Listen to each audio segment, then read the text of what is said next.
we're going through this textbook, Essentials of Human Communication. This is 9th edition. You could see I brought some PowerPoint notes here with me.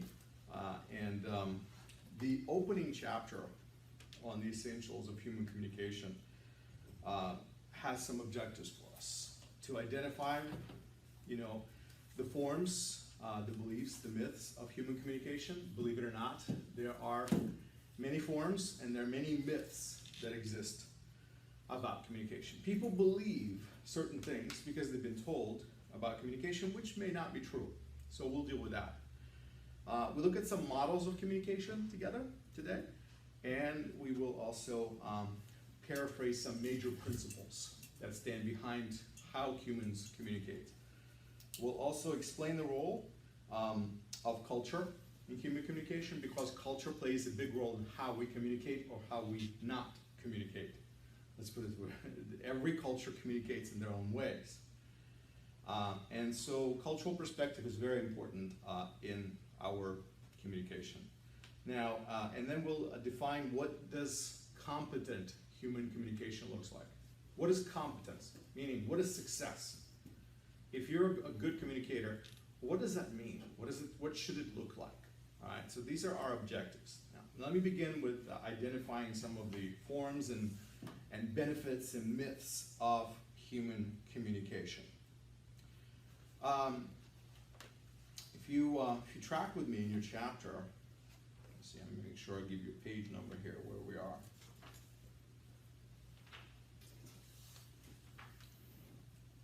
Let's see. So we begin with chapter 1, and it's page 2. So identifying forms, benefits, and myths of human communication. So what is human communication? Basically, human communication is sending and receiving messages. That's what we do. When we communicate, we send and receive messages that are verbal and nonverbal. So, what is the difference between a verbal and a nonverbal message? What do you think? Verbal is regarding to your actual message, like speaking. Voice. Voice. Right. And the verbal is acting, your face, like mood. Yeah, excellent. Visual, let's say something that you could see, something that you don't necessarily hear, me speaking, but something you could see. So when I say verbal and I do this, like this with my hand, I'm imitating the mouth of a person talking, right? That's me communicating non-verbally, right? This is just me using a gesture to represent talking, right? Opening and closing a mouth. So that's essentially nonverbal communication. And there are many types of nonverbal communication. But what I want you to know is we all use it. We all use it a lot. Some cultures do more than others, okay? And another aspect of communication that occurs between two or more people. So you can't have communication just purely with yourself. There is such thing as intra-communication, meaning you're just like thinking to yourself or talking to yourself, but that's not what we call human communication per se, because really it usually involves more than one person, all right? So if you talk too much to yourself, people might think you're crazy. So that's okay. It's a normal part of thinking out loud, but in order for other people to be involved in the process, it's something else. Now, so essentially human communication, the study of human communication, we are going to look at forms, beliefs, and myths. So what does that mean?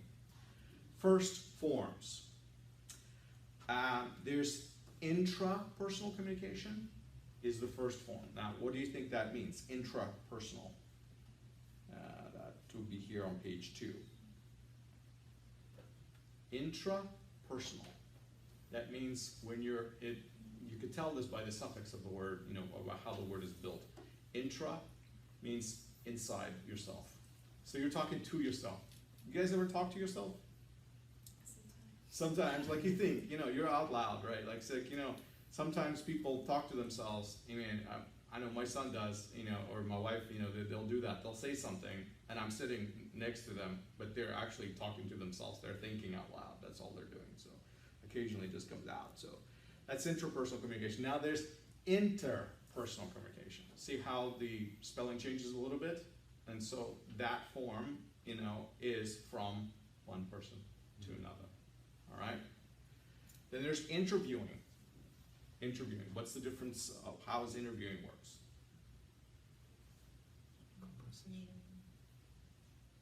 In an interview, usually one person asks, another person answers. And sometimes it goes back and forth, because you can interview each other. But it's like, I ask you a question, you ask me a question, and we go back and forth. So that's another form of communication, interview. Small group communication. That's when we all get together as a bunch of friends and talk, like around a kitchen table or something like that, right? Or family does that, you know. So we have that small group communication, where actually several people, not two people, but it could be 5 or 6 or 8 people involved in the same conversation simultaneously. So that's one of them. Public communication. Now, how is that different from a small group communication? Small group communication communicate between a lot, it's interaction. Mm-hmm. Interaction. But public communication has one speaker and a lot of audience. You got it. A lot of listeners. So that's the idea. So public communication is a bit more formal, too. Public communication is I'm going to give you a speech, and so it's like everybody recognizes, all right, you know, there's a speaker and he's speaking, and it's done with a lot more than just a handful of people. Let's put it that way. All right, and then there's a computer-mediated communication. What is that? What do you think that means? Computer-mediated.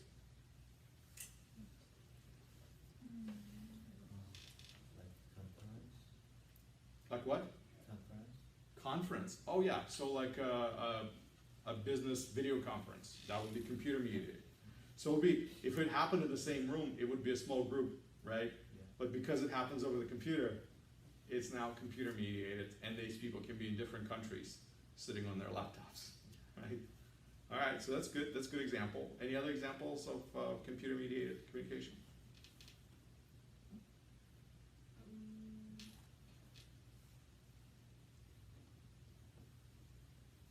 Using the social media.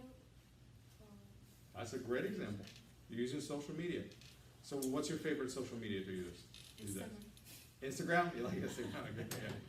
So using Instagram to communicate to one person, or sending or communicate to a whole bunch of people all at once. So all of that is computer mediated communication. Texting somebody, you know, is a computer mediated, because your cell phone is a computer. So essentially that's, and then there's mass communication. All right, so what do you think about mass communication? How is that different? What does that mean? Mass communication.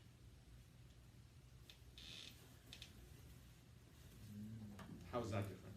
Like the news. News would be mass communication. So like Magazine. media, like TV broadcasting. Putting up a video on YouTube, you're mass communicating, because you don't actually know who's out there watching it. You have no control over how many people can see it if they want to. You know, so that's mass. You can be communicating to millions of people, and that's more than you could accomplish in a room or in a place in a space, or by sending out invitations or anything like that. It's just like boom, all over the world, and it's dynamic, and you know, so that's a big difference. So you see how each one of these forms of communication is actually different and unique. But these are all the forms of communication we're familiar with, and we engage in them to some degree. Maybe not all of them, but you know, you guys are engaged in them already. So, so what are the benefits of studying human communication? Why should you need this class? Well, you know, you're already communicating, right? Why should you need this class? Well, something that you will learn in this class is critical and creative thinking skills. It's one of the most important things that you can learn in life, in college, period, is critical and creative thinking. If you can do that, you can succeed in life. Interaction skills. There are certain pointers of how to interact best and what not to do as well when you're interacting with people. Relationship skills. People have trouble having healthy relationships, and part of the reason why they have a hard time having healthy relationships because they don't know how to communicate to each other. Or they don't understand how the other person communicates. They misinterpret communications, which means usually they, have an argument or misunderstanding of some sort. So, leadership skills is another area that you can pick up in this class. What is a leadership? When you're a leader, what are you doing? What are you doing as a leader? What does a leader do? To make the followers to do well. Okay, yes. So it's help other people to move in a particular direction, right? Get them together, focus them, help them to achieve a joint goal maybe together, right? That's what a leader does. So in a sense, as a teacher, I am your leader, and my goal as a leader is to help you learn this material so that your life becomes better, okay? And I have certain responsibilities as a leader, and that's what I do, but I have this goal. So you can develop leadership skills by learning how to communicate well. If I did not know how to communicate well, it would be very difficult for me to fulfill that role. I couldn't lead you because my communication would be so bad you wouldn't know how to follow, right? So I have to give clear directions and things like that. So that's the idea. And you can learn these skills and you can benefit from these skills because who knows what capacity you might have to lead at some point, somewhere, sometime. Even if you're not a leader right now, it could be a leader already. I don't know that. And then presentation skills is another aspect that you will learn. Every once in a while, you will have to get up in front of people and make a speech or a presentation or show your research or do something where you have to inform other people of something that you have that they don't have or they need. And this class will prepare you for that scenario. It'll give you specific tools and ways and means of how to do that. All right, so these are some of the benefits of studying communication. Now let's move on to the myths about human communication. When I say myths, what I mean is that there are things that we believe about communication that are not necessarily true. And we might have been taught those things by other people, and we just kind of accepted them, thinking, yeah, that sounds right, sounds okay, but they're not necessarily true. So here's one of the myths, is the more you communicate, the better communicator you will be. There is some truth to that. Practice makes perfect kind of an idea, right? The more you play violin, the better you get, essentially. That's what people say, right? Practice does help improve, but not necessarily. If you're doing it wrong, and you do it wrong over and over and over, and keep doing it wrong, you're not gonna get better, because you keep doing it wrong. It's doing it right, and improving the things that you're doing wrong will only get you to become a better communicator, or a better violin player, or better at sports or anything like that. So if you just keep doing it wrong, and so just repeating the same wrong action over and over is not going to get you there. Okay, that's the myth. Not entirely true. Let's put it that way. So, second one is let's see. Needs and wants do not need to be communicated explicitly in close relationships. Some people think that if you have a really good relationship with a person, then the other person just kind of gets you. They know what you need. They know what you want, and you don't really need to tell them that. Guess what? Not true.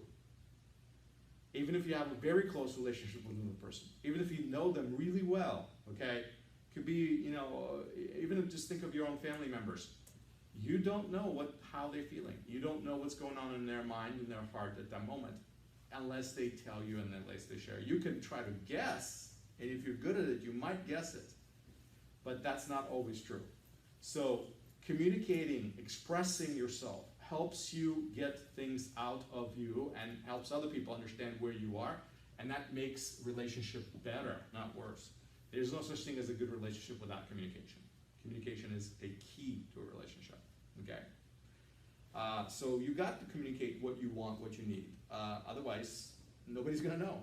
Now, conflict is a sign of a relationship or a group in trouble. A lot of people say, people who have perfect relationships, they don't fight. Oh, look at that couple, they never fight. That's not a good thing, actually. Conflict-free relationship is not a good relationship. It's not a real relationship. Because I'm going to tell you this, the truth is, conflict is inevitable. It's inescapable. It is normal, it is a part of being human, and it's unavoidable. You will have disagreements. You will have things that you will not like where the other person likes. I don't care what relationship you're talking about, whether you talk about friendship or marriage or family, there are going to be differences between you, and occasionally those differences will bump up against each other and they will make a problem, all right? But that problem doesn't mean, oh, we're in trouble, we're having a problem. That's actually good, because that means you are communicating. That means you're making other people aware of your difference with them, which helps them to be sensitive to you. Because if you're not communicating, then the problem still exists for you and for them, but you don't talk about it and nobody knows about it and we pretend it doesn't exist, but it's still there. And eventually, you'll get so mad things will blow up and you'll have a big problem. So having problems, having issues, having arguments, having disagreements in a relationship is actually normal and healthy. All relationships should have some of that, because it helps us to work on our relationship and make it better continually. Helps us to learn about each other. So that's kind of a myth. There's no such thing as a conflict-free relationships. And just because people have a conflict doesn't mean they're in trouble. Another myth is that leaders are born, not made. Some people say, well, he's just a natural born leader or something like that. And yes, there are some people who are born with leadership capacities, perhaps to some degree that is true.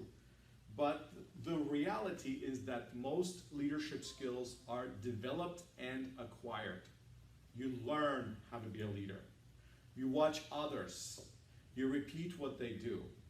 You practice specific skill set, and you create a purpose, for yourself to lead. So it's not necessarily 100% true. We're just like, well, he's just he's just a natural leader. He's a natural speaker. A lot of that is a skill. A lot of that is a skill, and the skills can be learned like anything else, just like riding a bicycle or playing a violin, okay? Here's another big myth. Fear of speaking in public is detrimental. That means if you're afraid to get up in front of people and give a speech, well, that's just like the worst thing in your life. And now you just have to cower in a corner for the rest of your life or anything like that. The truth is, a lot of people are afraid of getting up in front of people and speaking. There's nothing wrong with that. We have anxiety about speaking in public. Some people more than others. Most of that comes from inexperience or, let's say personal features of one's personality where people do not feel assured in themselves. They feel that they're being judged or whatever reasons. There's a whole slew of reasons, and we'll look deep into them in this course, why people are afraid of speaking publicly, which stops them from being able to do it well. But just being afraid or feeling anxious or feeling not comfortable with it is not the worst thing in the world. Because guess what? A lot of people are. And they're still okay, and they're still succeeding in this world. So that shouldn't stop you, is what I'm saying. Most of those things can be overcome with proper training. So just because you're afraid of speaking, well, that just makes you normal, okay? That's what it is. All right, so that was our first objective that we talked about. And the second objective we have in class is to look at a model of communication that what is actually involved in this whole process. Now that we kind of understand what we're trying to achieve in this course, let's look at what does basic communication looks like. What are the elements of communication? And so there have been models around for a long time. Scientists, believe it or not, communication studies is a whole science. It's a whole area of study. People have their academic specialties in communication, all right? It's a very narrow specialty. So people study communication scientifically, and they look at different models. How do people communicate? And so people had this old model that most people know, where you have the listener and the speaker. And the message just flows, right? From the speaker to listener, just linear model is what we call, okay? Very simple, what we call transactional way of speaking. I speak, you listen, and it goes one way, okay? Kind of like a train, right? Well, the new model is a little bit different. The new model, or the way we understand communication now, is that the transactional way of speaking is a back and forth. It's not like a train. It's more like a ping pong, where I say something and you respond to it. Whether you respond to it verbally, doesn't really matter. You may respond to it non-verbally. Maybe you just nod. Maybe you just smirk. Maybe you just roll your eyes. Maybe you just think, you know, and I can kind of catch that emotion or that feeling or that gesture, or, you know, and somehow read it back. You know, maybe you slouch in a chair and that tells me that you're bored or whatever. The point is that communication is always a back and forth event. So you have the speaker and you have the listener, and it doesn't just go one way. It actually goes back to the speaker. And it does this all the time, okay? So that's a kind of a newer way of looking at this model of communication. So let's talk a little bit about terminology. In communication, we have the sources and we have receivers. So each person is both the speaker and the receiver or the listener. As I am speaking, I am actually paying attention to you listening. I'm not focused just on what I have to say. I'm also focused on how well you are receiving what I have to say. Because to me as a speaker, that's important, because that actually makes me adjust my speech. If I feel you're not getting me, if I feel like you're not comprehending me, you're not tracking with me, if I feel like I lost you, I change things. Because the point of my communication is to achieve success. I don't want to just communicate just to get the words out and then I'm done. Okay, it's over. You know, the point of my communication is for you to get what I'm saying. And if you don't get what I'm saying, then I have not succeeded. I failed. So why would I want to have a communication that's failed? I don't want it. So the only form of communication I'm interested in is successful communication. And that means paying attention to how you're tracking with me. Because if you're not, I'm not succeeding. So there's that back and forth relationship. And in that sense, in this communication, you have this, you know, people who are both the sources of information and the receivers of information simultaneously. You act, you know, that way. Now, messages that flow between us. You have the speaker, the listener that go back and forth with those messages. Messages that flow between us take many forms, right?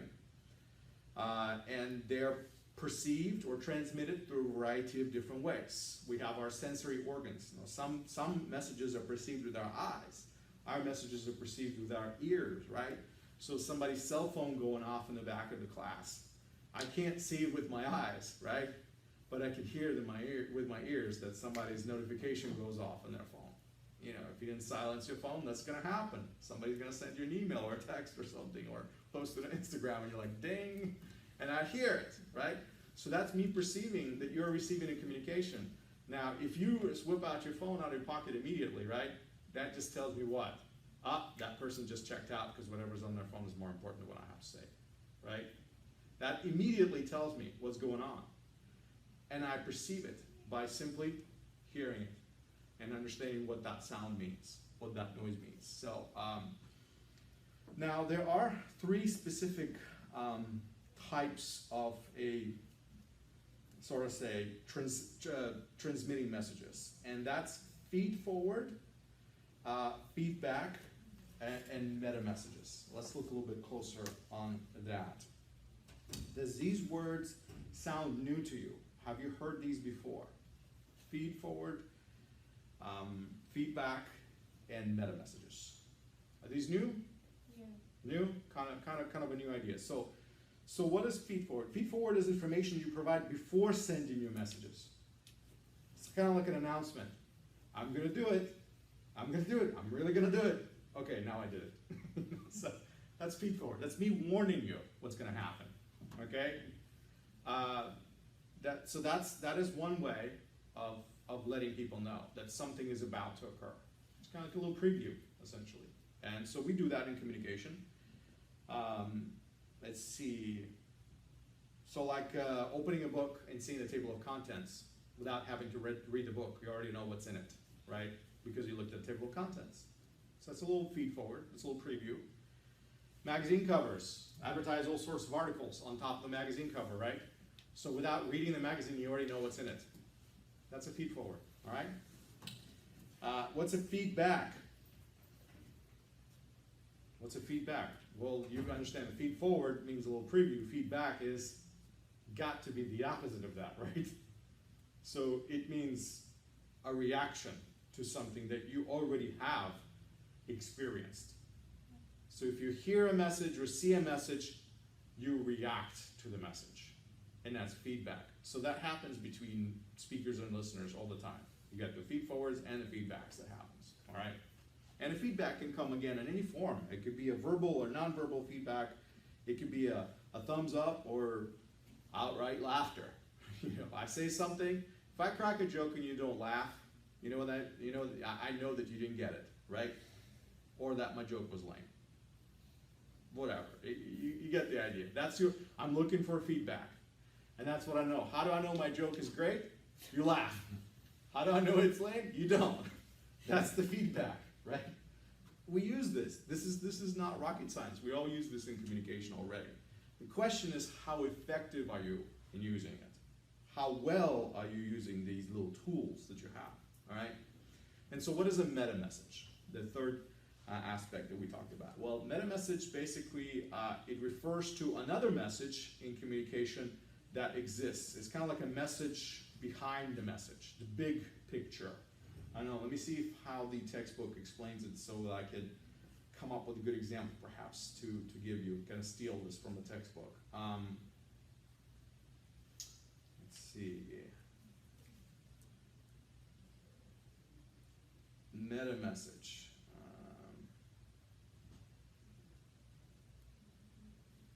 So here's meta messages. A lot of times they're kind of like a message behind a message. Like if you go out on a date and people say, oh yeah, I had a great time, I'll call you later. What they're saying is that I had a great time. That's positive, right? I'll call you later. That's positive. But deep inside, you kind of feel like they're not genuine. You're like, they're just saying it to be nice, but what they really mean is that, whatever, I don't really care, right? But so they say all the right things. So the words mean one thing, but how they say it, and in the manner in which they say it, actually communicates something completely different. You see? So a lot of times there's a message behind the message, and that's that big picture that we have to be able to read right in order to understand what is really being said to us. Okay? So that's meta messages. And there are perhaps some better examples. I'm just kind of drawing a blank right now. I'm thinking of a good life applicational type example that I can think of. Can you guys think of any meta message examples? If you think of one.